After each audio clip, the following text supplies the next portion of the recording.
splendiferous, wondrous episode of Bar Brunch. Bar Brunch in the middle of your Sunday. Bar Brunch. Sorry, I just get really dumb stuff stuck in my head every single time I do the show. It's either that or I'm still Jenny from the Brunch, courtesy of Ricky and Dana Younghouse from the Younghouse Theater Journal.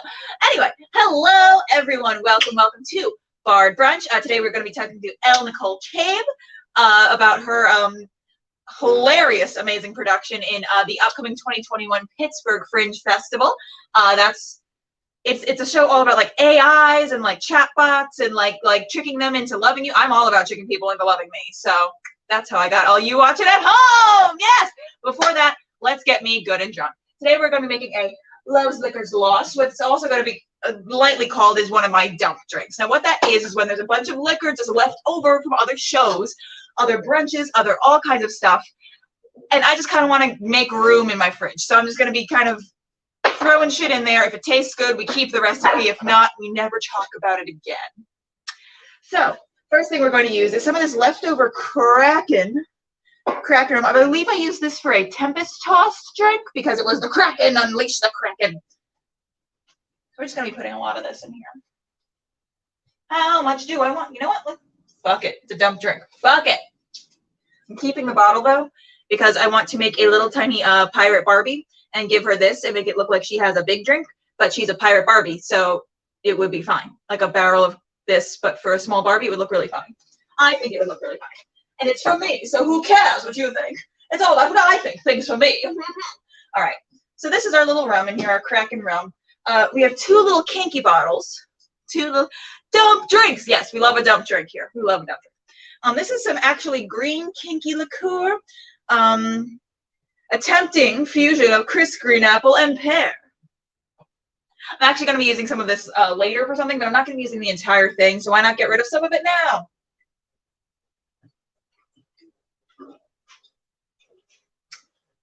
Yes, we're going to use about half of that.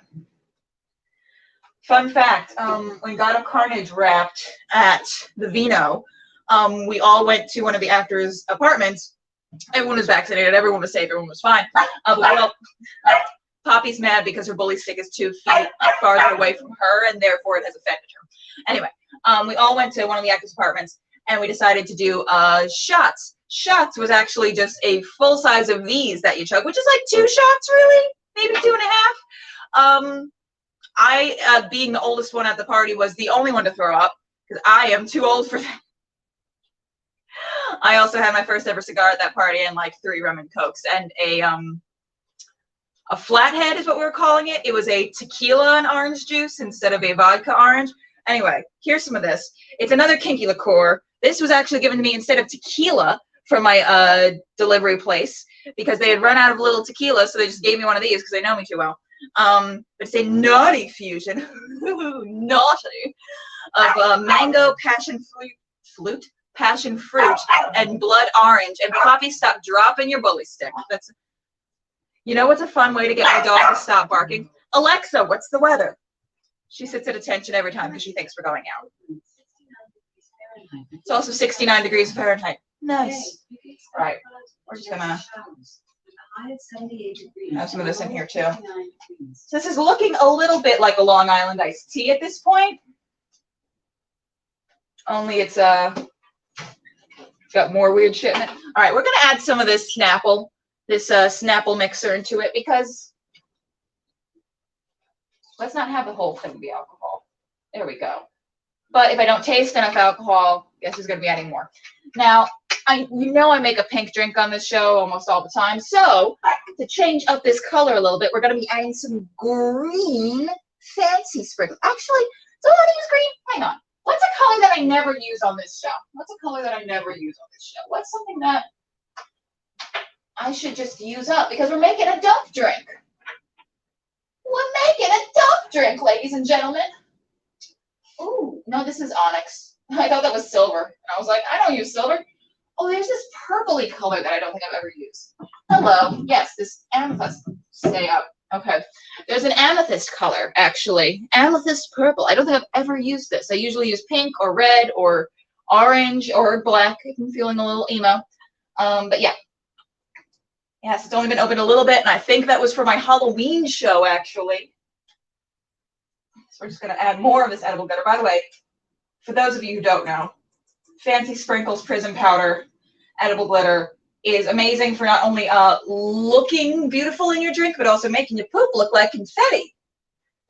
Just kidding. I don't actually check that often. I don't look at my poop as often as I should. I feel like for someone who has a cooking show and eats all the time and should maybe keeping more track on that if I should. All right. So I'm going to get a spoon out. This is a mini trash can that we keep our utensils in, by the way. Swirl this around. Oh, that's pretty. So this is what we've got. That's gorgeous. That's gorgeous. That's gorgeous, honey. Oh, she's so pretty. Now, here's the thing. I usually always make these drinks in these, like, clear glasses all the time so you can see what's happening, so you can see what's up. Here's what it is when it's a little settled, by the way. I'm going to tell you. Woof. All right. But a lot of you have probably noticed throughout this entirety of this show, starting in, like, August of last year, I have this bar brunch sign that we got specially for this show that I usually just use for water because I don't make the drinks in it because you can't see the drinks. But it's literally a stein. It's a stein. It's an old-timey stein with a logo on it. I'm going to pour this drink into here, and we're going to have a good time. Hello. All right.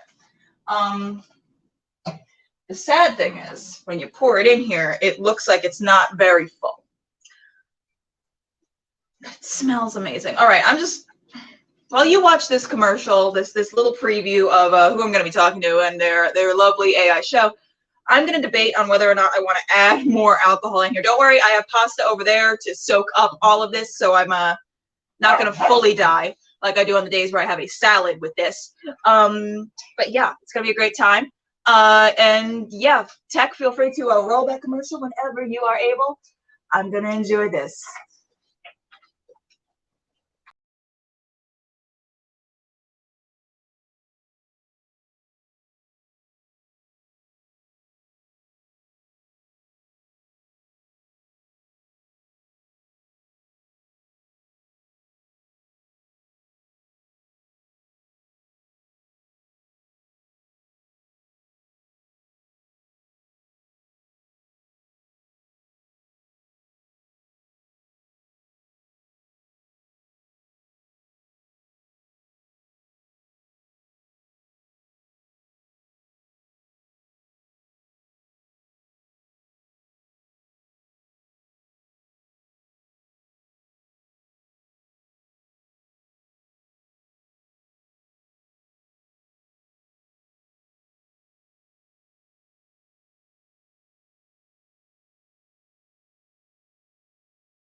but I don't, and so many people do it. That's so many people's response. I don't.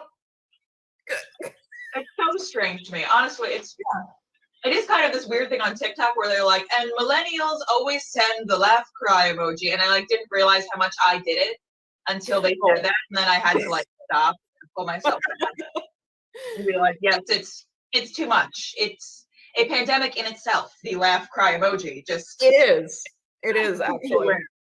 Yeah, it's literally viral. But any on-stage horror stories that you'd be willing to share? Oh, I mean, I'm trying to think if I have any funny ones. You can do traumatic ones if you feel like unpacking things. I'm not your judge. Well, I mean, this one isn't like super bad, but I was in a production ages and ages ago of Eric Bogosian's Suburbia, and I played BB, who spoiler, I guess, dies at the end. So like the actor in this production, the main character, had to drag me on stage and like mourn my dead body. And the guy playing the lead in the show was a method actor in like the Marlon Brando method acting kind of way, would like re-traumatize himself with bad memories and like stuff like that. And so one point, I think it was our third performance, he tried to actually give me CPR, like pushing my chest and stuff. And like, you can break somebody's sternum if you do that hard enough. So I had to like cough on stage to let him know that he was hurting me. And just completely broke character. Cause I mean, otherwise I was about to sit up and be like, you're hurting me, stop it. Which is not what I was supposed to do. I stayed dead other than the cough, but I didn't want to like actually escaping the body, just gas escaping the body. That's what. Yeah, exactly. Yeah. Exactly. Yeah, so like that's I think the worst one. I mean, I had to eat on stage and nearly choked once. Like that's so I think that happens to everybody. If you have to eat on stage, you will swallow it down the wrong pipe, basically. Yeah. Because you can't think of your lines and your cue lines and your blocking and food at the same time. It's just, something's gonna go wrong. Exactly. You're gonna have to say your line at some point with your mouth full, and then you're gonna go. Yeah. And I'm constantly writing food into my shows because I just like to eat. Obviously, I have a whole show about it now. Nice. But there's a constant struggle. I never have enough beverages on stage when I do this, so it's just like mouthful of croutons for some reason. Why did I do this? Yeah, it's very easy to get dry mouth on stage too. So, are there any other shows in the Pittsburgh Fringe Festival that you're like super looking forward to watching? Oh gosh, I haven't had a chance to really look through the list yet, which is unfortunate.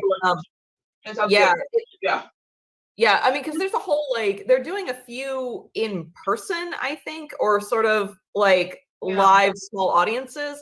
But then there's this whole other like separate online Fringe Festival, which is very exciting for me. Yeah. So I am absolutely going to look through that, and especially if there's any other sci-fi shows, like I'm there.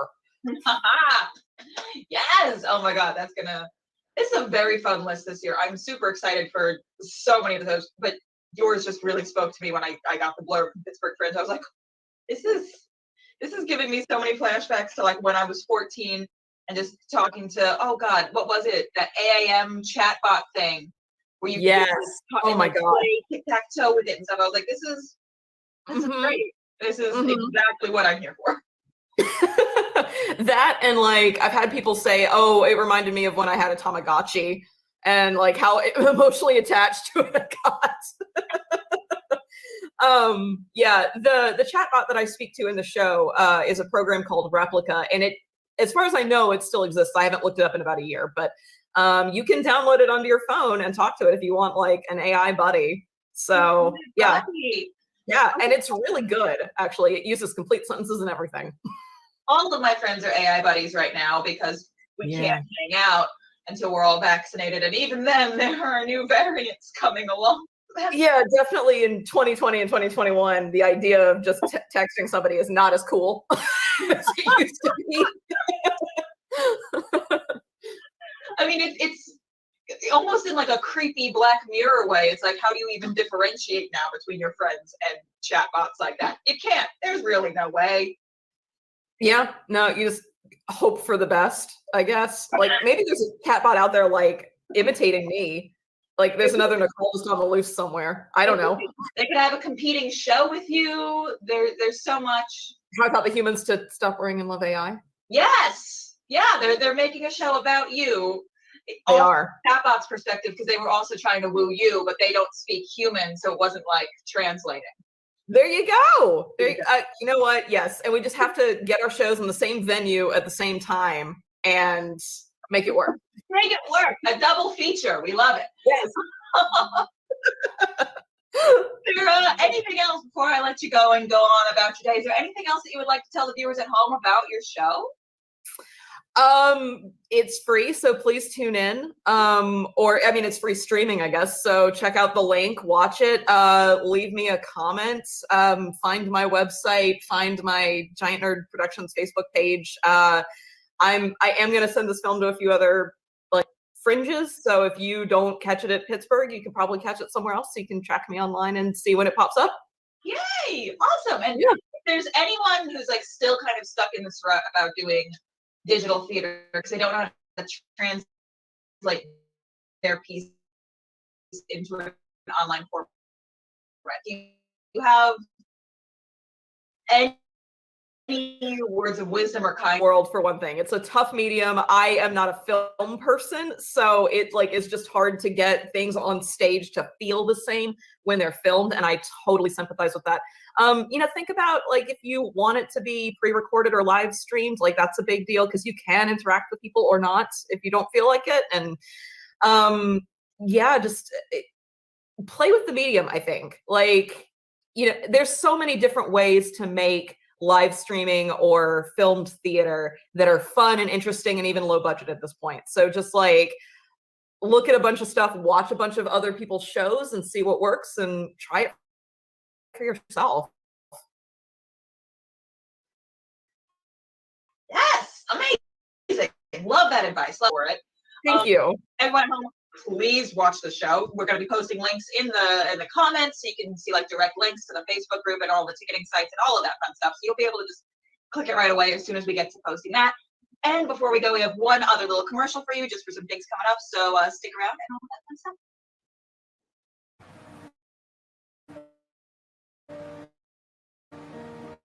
To be or not to be?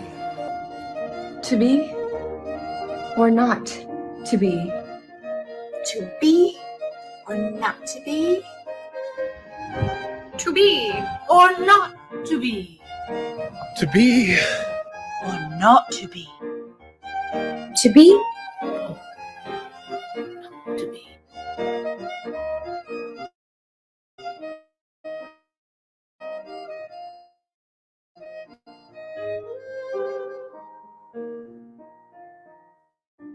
Yep, self-written, self-directed, self-produced, and self. is the question.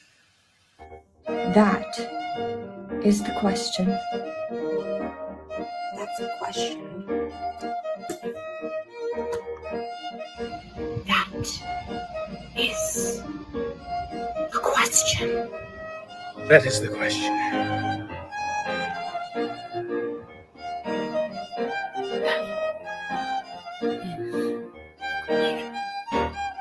That is the question. That is the question. That is the question.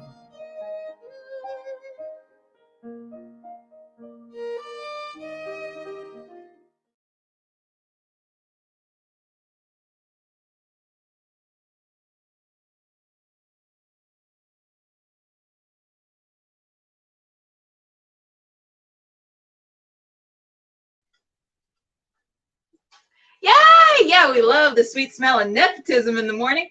So I'm your Hamlet with our lovely merch here, available in our Zazzle store. I'm Your Hamlet is in yet another festival. We're doing a free show for the Pittsburgh Fringe Festival. We are streaming out the recording live on the 8th, but it will stay up through the end of this month. So if you miss it, you can watch it again. Also next week, Pittsburgh Fringe is taking over Bard Brunch. Woo, woo, woo! Yeah, woo, woo, woo, woo, woo, woo. We have some like banners and stuff for that. Yes, Pittsburgh Fringe is taking over Bard Brunch. We're doing a Saturday show and a Sunday show, neither of which are at our usual time, but they're going to be streamed out on the regular socials here, as well as the Pittsburgh Fringe social media channels. Can we change the ticker to the personal ticker? Yay! We are having some technical glitches over here because it turns out apparently the entire commercial that you saw for our guest, as well as like the first 5 minutes of us speaking, you couldn't hear. So right now we're trying to download the screen capture of this interview because while StreamYard does give you a download, they only let you see it after the broadcast is ended. And what we want to do after I'm done blathering is show you that commercial in like the first 5 minutes of that interview, maybe. I don't know. Let us know in the comments when it gets back to parts that you heard with sound. I feel so bad. Thank you. Thank you, guest, for bearing with us. But anyway, yes, next week, Pittsburgh Fringe Takeover, a Saturday show and a Sunday show. It's going to be a great, wonderful, fun time. Good news also, I had rescheduled my vaccine appointment to way earlier.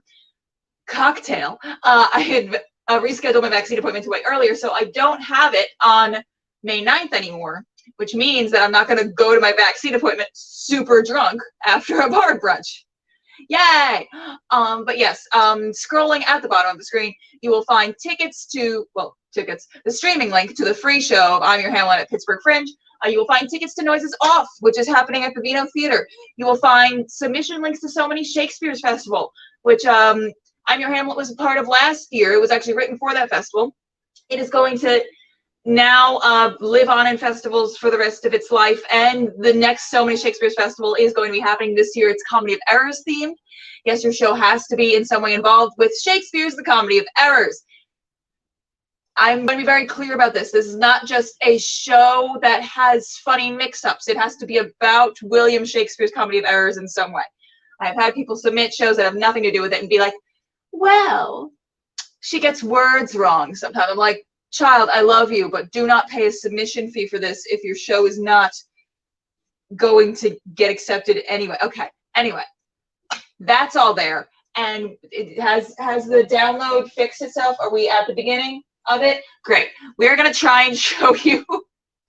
I'm so sorry, y'all. We're going to try and show you that commercial again from the very beginning of the show, plus like the first 5 minutes of the interview, and then sayonara. Love y'all. Oh, God.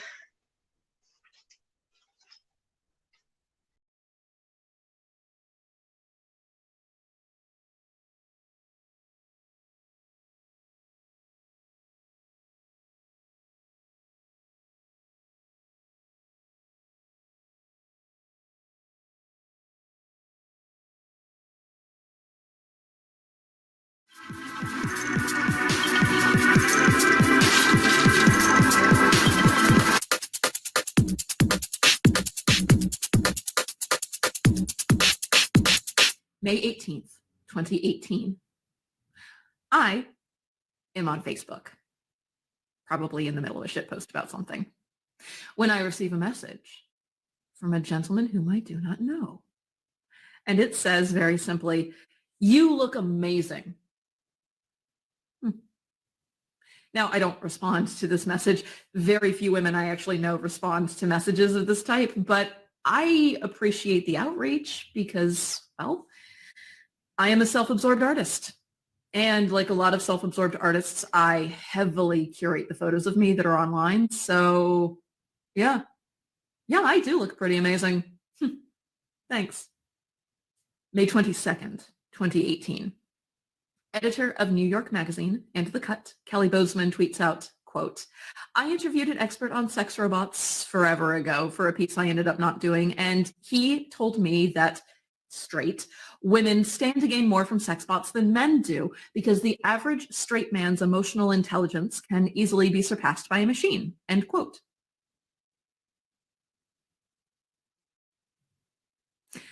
I am impressed by this tweet, so I retweet it. May 23rd, 2018. I'm fucking around on Facebook again, and I get another message from a different gentleman. New profile, I check to see if we have any friends, interests in common. No, I have no idea how he found me. But this message also says, you look amazing. And then within minutes, there's a third message from a third gentleman. Again, we have no friends and no interests in common. And this one says, hello, just wanted to say hi.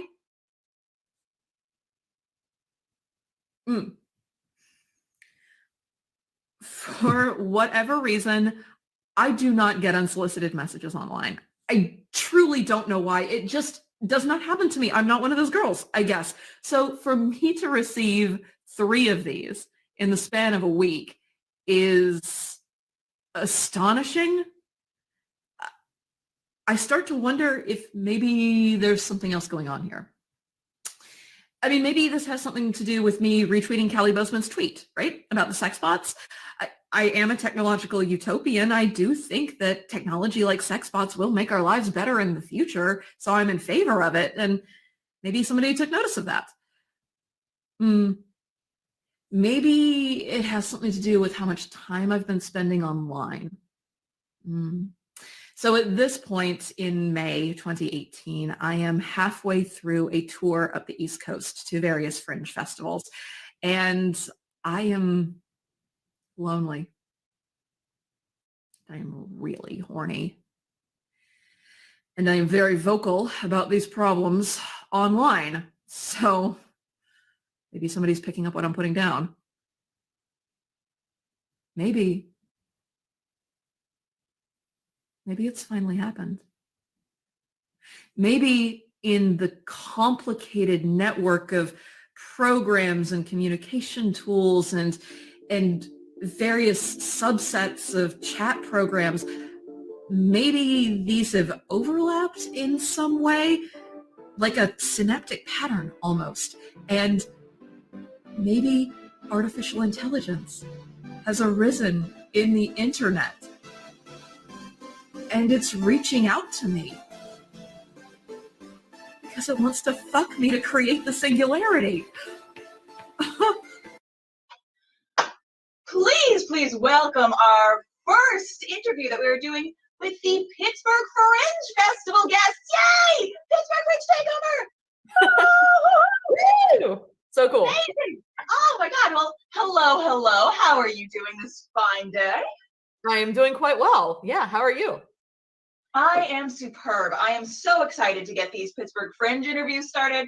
I'm so excited to talk to all of the other shows in this festival. Right now, we are here to talk about you. So please tell viewers at home who you are and what your show is. I am Nicol Cabe, founder of Giant Nerd Productions, and my show is Effing Robots, How I Taught the A.I to Stop Worrying and Love Humans. Yes! Which is a semi-true story about flirting with an artificial intelligence and trying to get it to fall in love with me. Amazing. Okay. I was going to ask what your inspiration was behind the show, but what was your inspiration behind just trying to get an AI to fall in love with you? So it kind of started as a joke. I have been writing and touring sci-fi shows for a few years, and I got an unsolicited message on Facebook from what was probably a bot, and I joked about it on Facebook. That the bots were, like they found out that I was a sci-fi nerd and they were trying to flirt with me. And then a friend of mine was like, oh, okay, so is that going to be your next show? And I was like, well, I don't know. I just wrote this one. I think I'm going to tour it for a little while, and then it got stuck in my head. So, so then I decided to write it. As all good shows do. Mm-hmm. So tell us, without giving away too many spoilers, of course, tell us a little bit about what people should expect to see in your show. Ooh, you should expect to see all kinds of things. It's mostly me sort of describing what artificial intelligence is, and there's snippets of dialogue from the AI and myself in the show. There is a burlesque routine, if you're interested in that. There's some deeper, more intimate talk at certain points, but like for the most part, it's just kind of a silly, lighthearted, this is what AI is and what we can expect from it. Amazing. Now, has this show been performed offline? Yeah. Great. Yeah. So I did tour it for 2 years, 2018 and 2019. And I guess kind of the very beginning of 2020. But because, we can't really do anything safely in large groups right now, I have produced a film version that I am submitting to various festivals. So. Amazing. Yes, we love a film version. Oh my God. All right. What were some of the, sorry, I always talk with my mouth full on this show. I'm just, All good. I always make food, I make drinks, and then it's just like, I don't want to talk to people. So tell me a little bit about transferring this show from like an in-person experience to a digital format.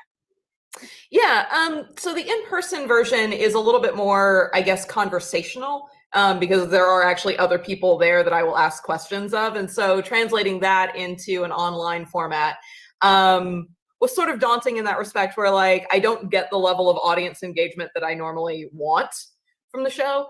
But it ended up being kind of like, I filmed it on my phone. So I ended up using a lot of the like social media tropes and like streaming things tropes.